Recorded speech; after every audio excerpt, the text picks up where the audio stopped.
Hi. Hello, Sean with Bacon and Games here. Today I'm kicking off a new series that will take you through the process of reaching out to a publisher. In this first video, we'll talk about crafting your introductory email. In the second video, we'll cover your pitch deck. After that, we'll take a look at other assets you should include with your deck. Then I'll help you prepare for that first call with the publishing team. And we'll wrap it up with a few tips about negotiating with a publisher. It can be a lengthy process to find the right publisher and settle on something that suits everyone. From 2016 to 2023, I worked at Armor Games Studios and helped dozens of developers launch nearly 50 games across every major platform. In this series, I'm going to do my best to share what I learned in that time, starting with how the relationship between a developer and publisher begins and what that first email should include. Be sure to watch through to the end of the video because I'm certain there's at least one tip in here that will dramatically improve your chances of getting a response. If you've joined the channel through my Godot coding tutorials, don't worry, there are more of those coming. Before we get into the anatomy of what makes a good intro email, I want to discuss the importance of how you see yourself in this equation.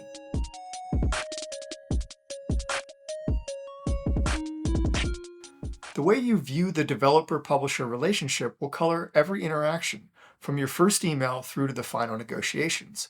So before you craft a single word, I want you to consider this. You have something publishers need. If you expect a publisher to give you hundreds of thousands of dollars and allocate their resources to your project, surely you must have something of value, right? Of course you do. Yes, publishers are taking more shots on goal than you are, and they have a back catalog to rely on. But that doesn't mean they'll be cavalier with their time and their money. They don't want to fund a dud any more than you don't want to make one. So remember that publishers need what you're offering in the same way you probably need money, guidance, or the other services a good publisher will provide. And believe me, I understand. You're probably facing down a rapidly draining bank account, and without securing funding, your game might stall or worse, never get made at all. It can be easy to rush into a deal because money is tight, but you'll be less likely to jump at a bad deal if you understand and appreciate the value you're offering the publisher. The right publishing deal will feel more like a partnership than asking for a bank loan. So when you start reaching out to publishers, be confident, not arrogant, and remember, you're bringing something of value to the table.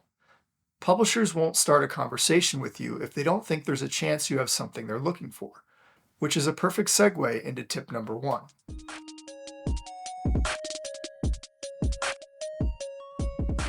Publishers see hundreds, if not thousands, of pitches a year and generally only select a handful of games to publish.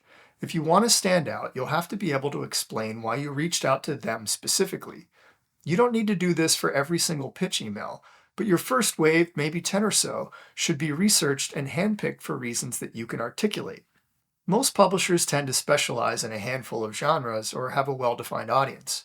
For example, Devolver tends to publish darker, grittier titles, while Annapurna leans towards more artistic, experimental games. If you're making a sports title, you probably won't have much luck with either of them unless you're designing a genre-breaking titles. So don't waste your time or theirs pitching to the wrong publishers. Do your homework. Aside from that, maybe you heard something great about a publisher from another developer or just dig their vibe on social media. These are both great things to share in your email. If you attended a talk by one of their employees that made you want to work with that team or just appreciate an initiative they're involved in, say so. Publishers will look at far more than just, is this a good game, when considering whether to make an offer. They'll look at things like how marketable your game is, how well it might fit with their existing audience or release calendar, how hard it might be to port to multiple platforms, who the developers are, which includes not just experience, but also the content of their character. After all, this will be a long relationship. And that's just scratching the surface of things they take into account.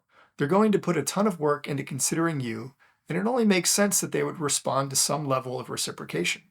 So besides signaling to the publisher that you're not just blasting every email you could get your hands on, this is your first opportunity to demonstrate you've put some thought into how your game might fit into their business.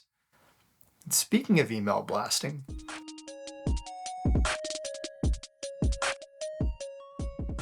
finding a publisher is a lot of work, and at some point you may have exhausted your list of handpicked options and have to start widening your search. If you're responsible for getting your project funded, there comes a time that you'll do just about anything to come through for your team, which is admirable. No, that sounds shitty.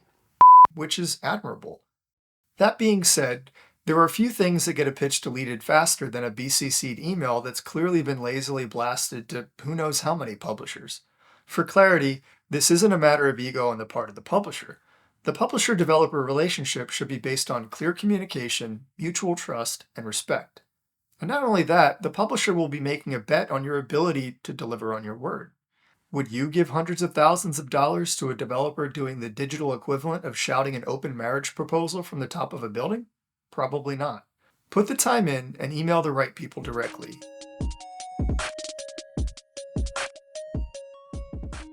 Many publishers have a sourcing process that begins with someone who reads incoming pitch emails to determine whether to put it in front of the review team. Make this person's job easy. If they have to dig through long, drawn-out emails to find the juicy bits they're after, you're less likely to get through to the next round. If they're looking for a few games out of thousands, they likely can't pore over every email playing Where's Waldo looking for the information they need. Pull important details into bullet points and avoid lengthy paragraphs. The pitch deck, which I'll cover in a future video, is like your resume, and the first email to the publisher is like your cover letter. Provide easy-to-find, valuable information about your team and your game. You don't have to put everything in that first email, just enough to make them want to open your pitch deck or play your build. Valuable information for this introductory email includes your game's elevator pitch, a GIF demonstrating gameplay or a screenshot showing off the art style, your team's size and location, whether or not the game has been announced, the game engine you're using, your rough launch window, the status of your project like prototype, pre-alpha, vertical slice, etc., a summary of the files you're including, things like a design document, pitch deck, or playable build, which we'll cover in another video, and of course a blurb about why you're reaching out to this particular publisher. Most teams will not include the amount of funding they're looking for in this email, which I agree with because you want to get the publisher excited about your project before you get them thinking about the cost. Typically this number will be in the pitch deck that's attached to your email, but it's not in the email itself. Providing all this in a clear, glanceable format as opposed to a giant blob of text will help your email stand out. Tip number 4.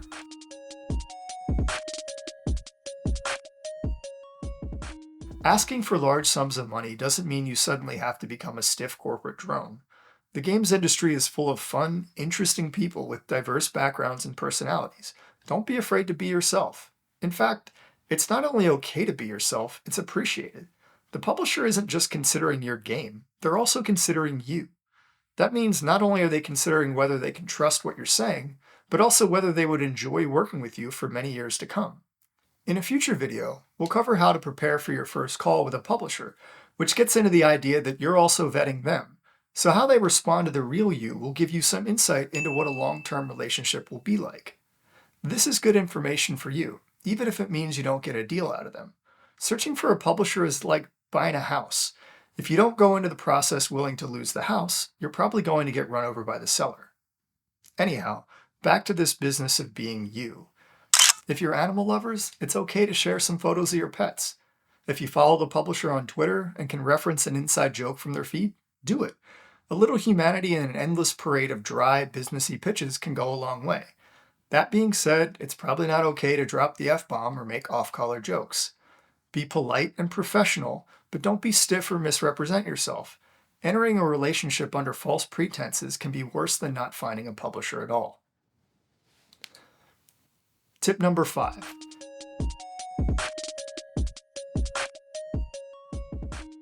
Not all publishers will have the time to respond to every pitch they get. At Armor, we did our best to respond to every developer, sometimes even giving feedback to teams we knew we weren't going to move forward with. But there were times when even we couldn't keep up with all the pitches. For the sake of your own mental health, it's worth remembering that every company is made up of human beings. Some of those teams are overworked or understaffed. People go on vacation or accidentally mark emails as read when they weren't. There could be 50 reasons you might not have heard back yet, including the possibility that the human on the other end is a disorganized jerk. This certainly is not an essay in defense of publishers. The fact that every company is made up of humans swings both ways. If you haven't heard back after a week or two, depending on the size of the publishing team, it's completely fine to send a short, polite follow-up email to find out where your game is in their process. However, if it's only been 2 days and you're already following up, you're likely to come across as difficult to work with and probably won't get a response anyway. You have to find that happy medium between being overeager to the point of disrespect and being so timid such that you might not catch an email that just got lost in the shuffle. In all honesty, the business of making games is an exercise in striking balances, from walking the line between the scope of your dream game and the reality of your budget to how you manage every relationship along the way. So there you have it, my 5 tips for introducing yourself to a publisher. This, of course, is not a comprehensive list of everything you should or should not do when reaching out to a publisher, but it does touch on a lot of things we saw regularly during my time at Armor. Simply stated, remember you're seeking a partnership, not divine intervention. Put some thought into who you reach out to and why. Be the clear choice by making their job easy. Be yourself, a little humanity goes a long way. And be patient, but not overly timid. If you'd like to support more content like this, please consider a like, subscribe, or share. Until next time, please be kind to yourself and be kind to others.